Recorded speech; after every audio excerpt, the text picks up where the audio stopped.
শুয়ে শুয়ে ল্যাপটপে মুভি দেখছিলাম, তখন ফোনটা বেজে উঠলো। ফোন হাতে নিয়ে দেখিস ফোন করেছে। রিসিভ করার পর, ওই শালা তোকে কতবার ফোন দেওয়া লাগে? এই তো দুলাভাই একবার দিয়েছো। দেখ, ফাজলামো সবসময় ভালো লাগে না। তাড়াতাড়ি নিচে আসবি নাকি আমাকে আসতে হবে? আর যদি উপরে আমার আশা লাগে তাহলে কি হবে বুঝতে পারছিস? না না দুলাভাই, তোমাকে ওপরে আসা লাগবে না। তুমি 10 মিনিট দাঁড়াও, আমি 20 মিনিট পরে আসছি বলে ফোন কেটে দিলাম। ও সরি, আমার পরিচয় তো দিলাম না। আমি পারভেজ শেখ, বাবা মায়ের দ্বিতীয় সন্তান। আমার বড় ভাইয়া একটা প্রাইভেট কোম্পানিতে চাকরি করে, আর আমি লেখাপড়ার জন্য ময়মনসিংহে থাকি। আর বাবা মা ভাইয়া সবাই আমার দেশের বাড়ি থাকে মুক্তাগাছা। যাই হোক, আপনাদের পরিচয় দিতে দিতে আমি রেডি হয়ে গেছি। এখন নিচে যাই, তা না হলে আমার দুলাভাই আমাকে শেষ করে দিবে। সরি, নিচে যে দাঁড়িয়ে আছে সে আমার দুলাভাই না, আমি তার দুলাভাই সেটা কেউ জানি না। তবে এটা জেনে নিন, ওই দুলাভাইটা আমার বেস্ট ফ্রেন্ড। তার নাম আলামিন। ওই শালা 10 মিনিটের নাম ধরে 30 মিনিট দাঁড় করিয়ে রাখলি। তোকে তো ওই শালা, আমাকে দেখে কি তোর গাধা মনে হয়? না, তবে তার থেকেও বেশি দুলাভাই। চুপ শালা, আমার ভিতরে কি আছে সেটা তোর বোনকে বল, তোর বোনই বলে দিবে। ইস, আমার বোন তোর এই হাবলামার্কা চেহারার দিকে কখনো তাকাবে না। আসছে কি আমার সুন্দরী বোন রে, পেতনি কোথাকার।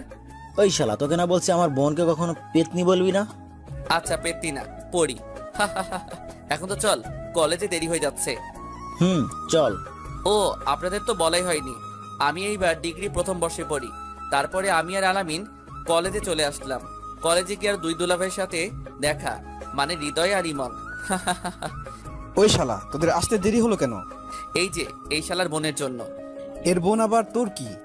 ওর বোন তো সকালে আমাকে জড়িয়ে ধরেছিল, তাই দেরি হয়ে গেল। মানে আমার বোন আবার তোর কাছে কখন গেল?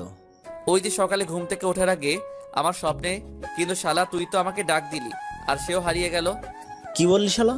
এই বলে আলামিন আমার কাছে আসতে লাগলো। তার ভাব দেখে আমি বুঝতে পারলাম আমাকে দিবে। আমাকে আর পাবে কে, দিলাম দৌড়। এক দৌড়ে ক্লাসের রুমের মধ্যে। কিছুক্ষণ পর আলামিন, হৃদয় আর ইমনও আসলো। আলামিন তো আমার দিকে সেই রাগী মুড নিয়ে তাকালো। আমি তো ভয়ে শেষ। সারা যদি পুরা ক্লাসের মধ্যে আমাকে মাইর শুরু করে, তাহলে আমার তো মান সম্মান সব শেষ হয়ে যাবে। কিন্তু সেটা আর হলো না, কারণ সে আমার কাছে আসতে আসতেই রুমের মধ্যে স্যার ঢুকে পড়লো। তারপরে সবাই স্যারকে সালাম দিয়ে যার যার জায়গায় বসে পড়লো। আমিও বসে পড়লাম। আমার পরে আলামিন বসতে গেল। সে বসার আগেই আমি তার চেয়ারটা টেনে নিয়ে আসলাম, আর ও সাথে সাথে পড়ে গেল। সবাই ক্লাসে মন দেওয়ার কারণে আলামিনকে দেখতে পাইনি, কিন্তু স্যার দেখে আমাকে আর আলামিনকে ডাক দিল।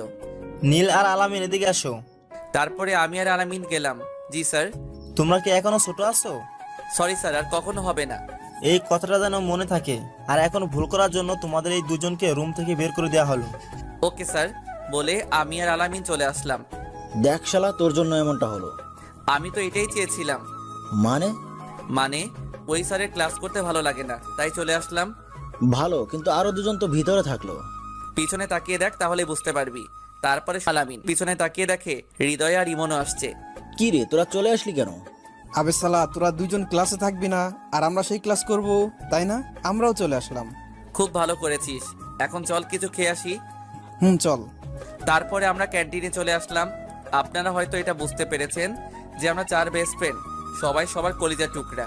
যাই হোক, ক্যান্টিনে এসে আমি বললাম, কি কি খাবি বল।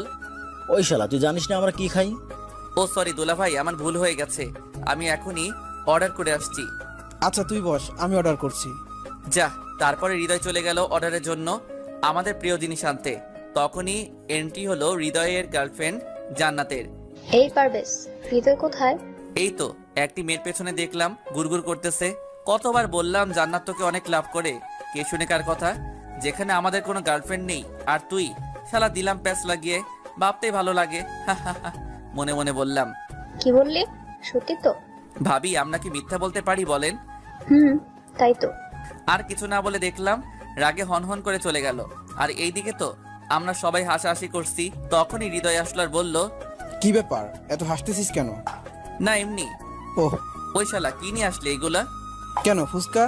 শালা ফুচকা কে খাবে? কেন, আমরা সবাই খাবো। তোর ফুসকা গিয়ে জান্নাতকে খাওয়া শালা। ধুর বেটা, তোর ফুচকার গোষ্ঠী কেলায়, যা এখনই দিয়ে আয়। এগুলো তো আর নিবে না। তাহলে টাকা দিয়ে আয়। না খেয়ে টাকা দিব? দেখ, মাথা গরম করিস না, যা বলছি তাই কর। আচ্ছা যাচ্ছি। যা তাড়াতাড়ি। বলেই হৃদয় চলে গেল। আর আমার এমন ব্যবহার দেখেই ইমন বুঝে